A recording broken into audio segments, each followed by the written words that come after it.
Kembali lagi bersama kami bertiga. Di sini kami akan membahas tentang kondisi bangsa Arab sebelum wahyu datang. Di sini kami akan membahas dari sisi kondisi sosial, budaya, dan keagamaan.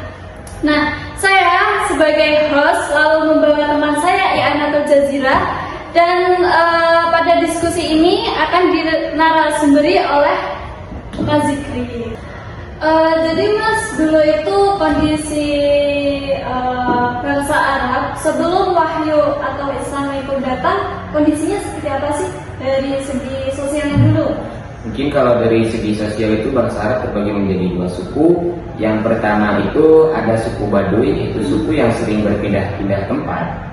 Kenapa? Karena suku Baduy tersebut merasakan yang namanya padang Arab pada saat itu sangat gersang. Makanya sangat sulit untuk mencari yang namanya bahan makanan atau minuman. Dan pada saat itu juga kenapa bangsa Baduy sering berpindah-pindah? Karena pada saat itu mereka itu mengembala yang namanya kambing, unta, sapi, dan yang lainnya. Makanya itu demi mensejahterakan ternaknya, mereka itu berpindah-pindah tempat untuk mencari yang namanya rumput dan yang lainnya, seperti itu. Dan yang kedua itu ada bangsa Hudori. Bangsa Hudori itu bangsa yang pada saat itu tuh di tempatnya di apa namanya, tanahnya subur, dan mereka itu sering namanya berniaga, terus menanam tanaman-tanaman dan yang lainnya. Nah, pada saat itu mereka punya pusat perniagaan, yaitu di Mekah, di Ka'bah. Kenapa di Ka'bah? Karena pada saat itu Ka'bah itu tempatnya sangat strategis, bertempat di antara Yaman dan Syria. Makanya menjadi pusat perniagaan pada saat itu. Dan Ka'bah juga menjadi pusat yang namanya tempat peribadahan agama. Itu pada saat itu. Dan dari segi sosial lainnya, mungkin bangsa yang kita bahas terlebih dahulu, bangsa Baduy itu sering melakukan pertengkaran antara suku. Kenapa? Karena kan memperebutkan yang namanya itu kesejahteraan itu dari makanan atau minuman dan yang lainnya. Itu makanya mereka itu sering berperang antara satu sama lain. Jadi kalau mereka yang suku itu menang atau klan itu menang, berarti mereka yang dapat kesejahteraan tersebut. Jadi suku Baduy itu lebih keras ya? Iya. Dari suku yang apa tadi? Suku Hadori. Nah, kalau suku Baduy itu kenapa lebih keras? Karena emang dia lebih keras.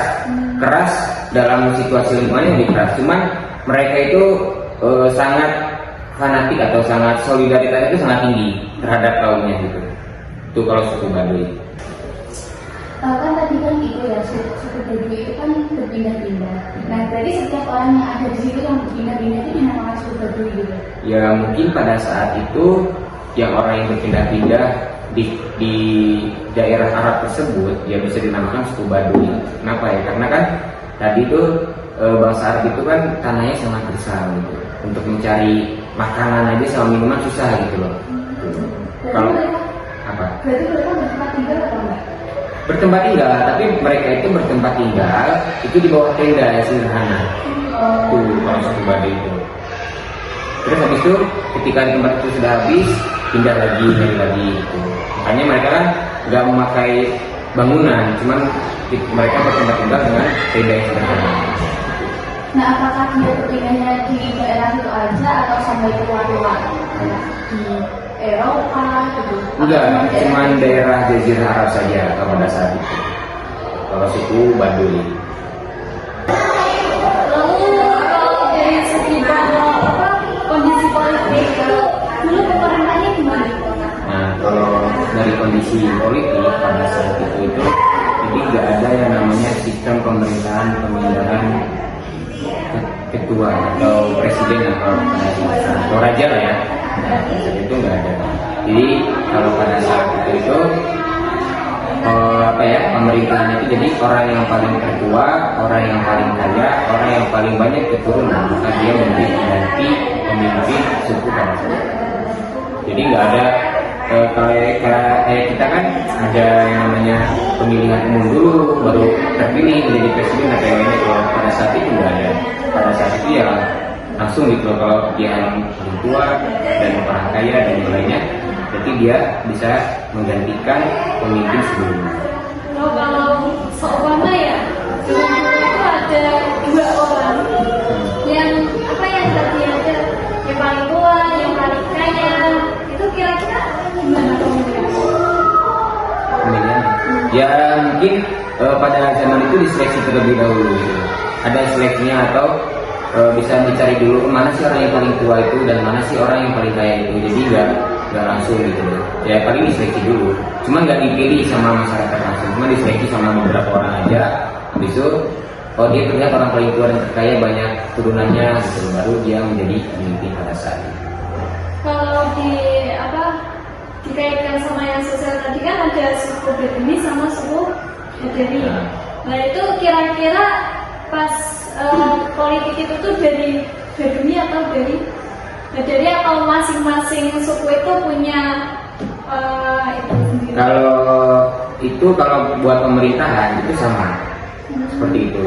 Cuman kan kalau adanya Baduy sama Madura itu gara-gara tempat tinggalnya yang berbeda dan kegiatan kehidupannya itu berbeda.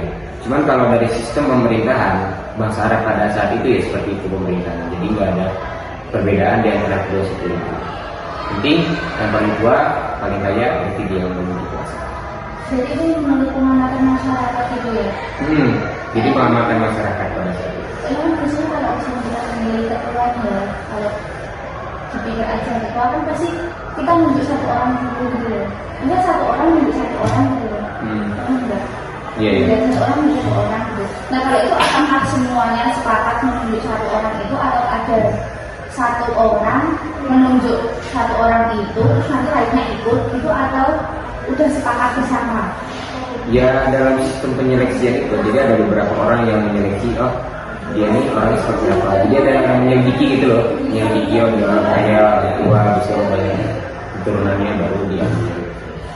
Dan mungkin pasti mereka sudah pasti setuju. Kenapa? Karena kan dari usia aja emang udah paling tua, terus dari segi harta emang paling kaya pada saat itu. Mungkin kan bisa jadi kan pada saat itu kan susah banget ya yang namanya makanan dan minuman itu. Mungkin kalau pemimpinnya kaya kan jadi gampang gitu loh, kalau bahan makanan itu gimana, kalau ini gimana gitu, jadi mudah. Itu diambil dari cowok apa cewek? Kalau kepemimpinan pada saat itu cowok. Kenapa kalau enggak cewek pada saat itu? Cewek itu malah pada saat itu tuh kan sistemnya kayak hierarki ya. Jadi lebih ke apa ya? Kayak cowok tuh di atas cewek gitu. Kan malah pada saat itu kan cowok itu orang yang paling berkuasa dan cewek itu menjadi kayak barang dagangannya pada saat itu. Itu kan malah pada saat itu kan dijelasin juga bahwasanya cewek itu dikubur hidup-hidup gitu loh. Bagi perempuan. Ya mungkin kan pada saat itu kan cewek dianggap lemah, tidak bisa ngapa-ngapain, hanya bisanya nyelesain ekonomi gitu pada saat itu. Tapi itu benar-benar terjadi kayak cewek dikubur itu benar. Itu benar-benar terjadi, kan terjadi, itu benar-benar terjadi. Kenapa? Karena ada contohnya pada saat itu. Siapa? Umar bin Khattab. Umar bin Khattab pada saat itu tuh sering menangis, senyum, nangis, senyum. Kenapa? Ketika ditanya oleh sahabat yang lain, Umar bin Khattab itu kayak aku nih menyesal udah mengubur putri aku dulu sebelum aku masuk Islam. Jadi dia pernah melakukan hal tersebut? Iya, pernah. Malah beliau juga pernah kayak menyesal juga ketika beliau itu menyembah sesuatu yang mati. Batu itu, ya batu yang mati yang dibuatnya sendiri. Malah beliau sembah itu beliau menyesal pada saat itu ketika beliau sudah masuk Islam. Itu contohnya. Ya mungkin ya pada bangsa Arab zaman dulu kan gitu ya. Sistemnya kan cowok yang paling tua, karena kan yang bisa bekerja ya cowok, yang cari yang perang ya cowok, kan bukan cewek. Cewek kan biasanya menjaga anak di rumah atau yang lainnya. Mungkin juga ada sebab lain sih yang cewek itu dikubur hidup-hidup. Karena kenapa? Karena mungkin pada saat itu pemimpin pada saat itu takut ketika cewek itu lahir dan melahirkan pemimpin Nabi terakhir kita itu Nabi Muhammad.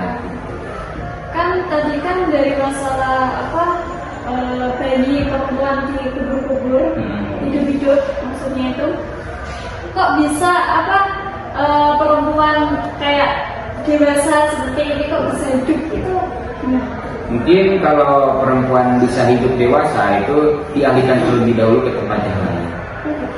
Jadi nggak disimpan di situ. Soalnya kenapa? Karena kan sering mungkin dikelilingi apa ya, didatengin sama orang-orang lain. Itu takutnya ketika dia lahir anak perempuan, habis itu dibunuh atau dikubur langsung hidup itu.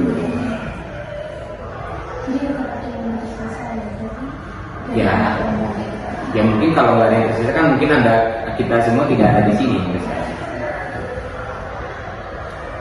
Ya itulah bentuk kekejamannya politik pada saat itu.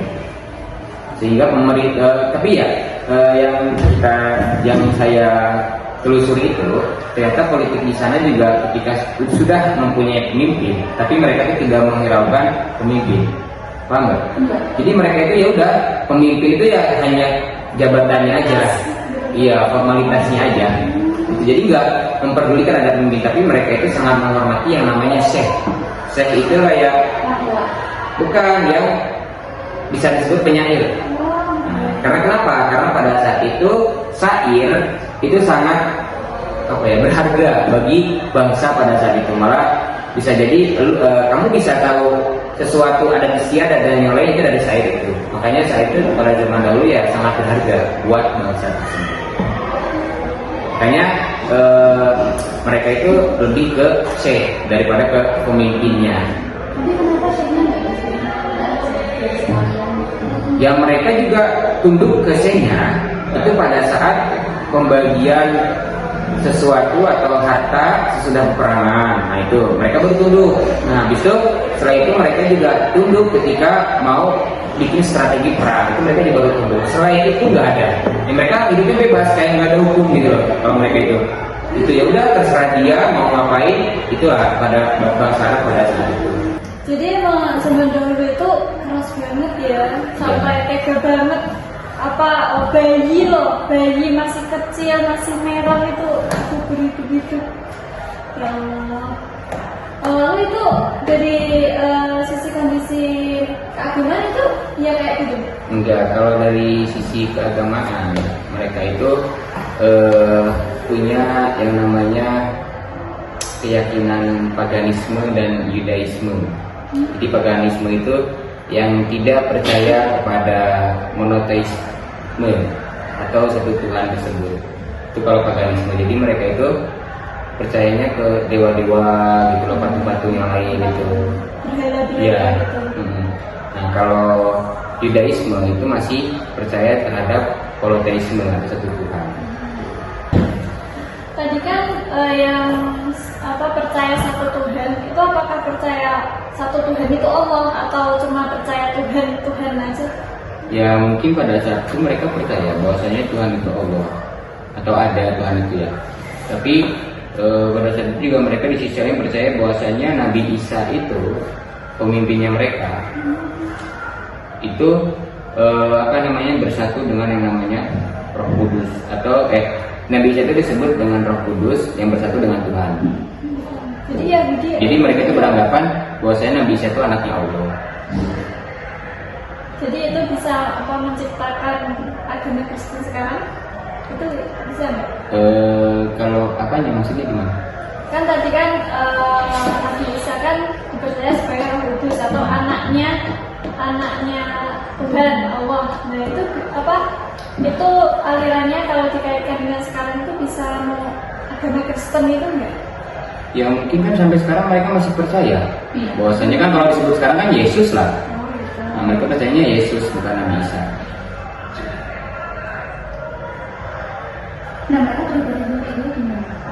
Nah tempat peribadahan mereka kan tadi saya udah menyebutkan di bagian politik ya.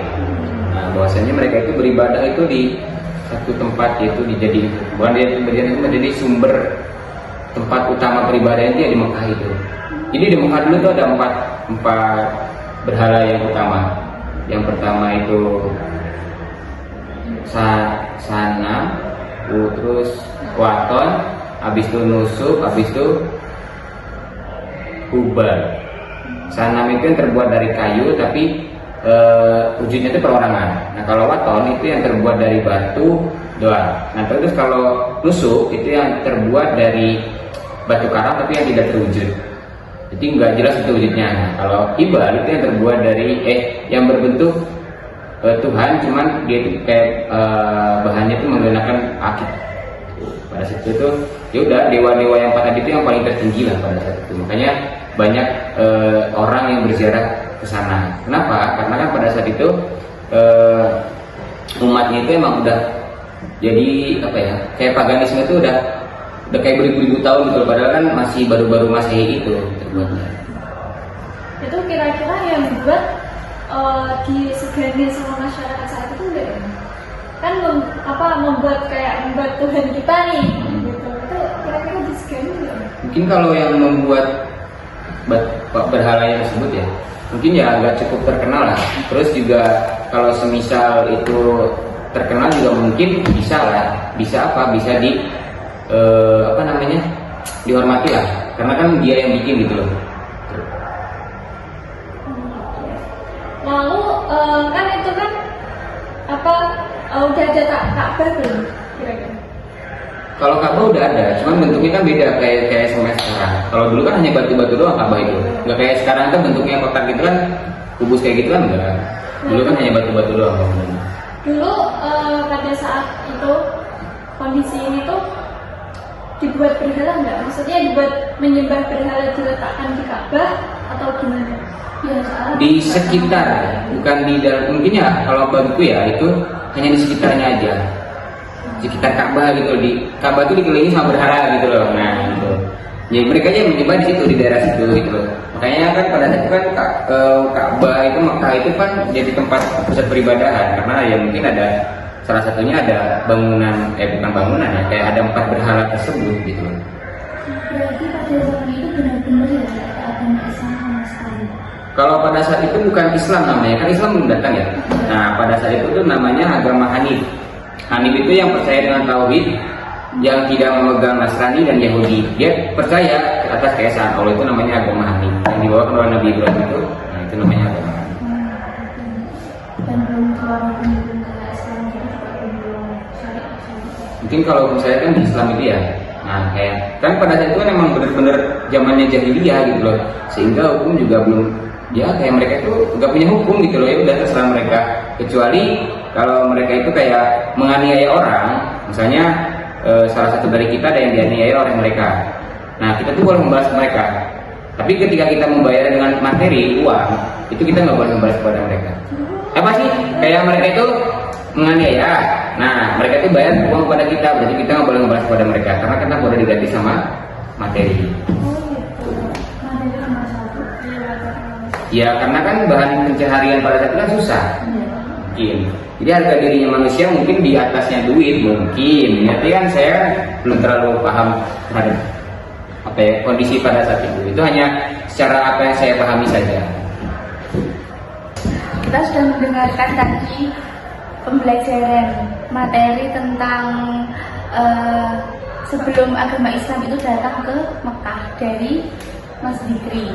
Nah, di situ saya dan teman saya juga sudah memahami lebih banyak apa yang terjadi pada zaman dulu sebelum adanya agama Islam. Ternyata emang semengerikan itu dari segi politik, agama, dan sosial. Demikian, ini yang bisa kami tampilkan. Mohon maaf apabila ada kesalahan. Assalamualaikum warahmatullahi wabarakatuh. Waalaikumsalam.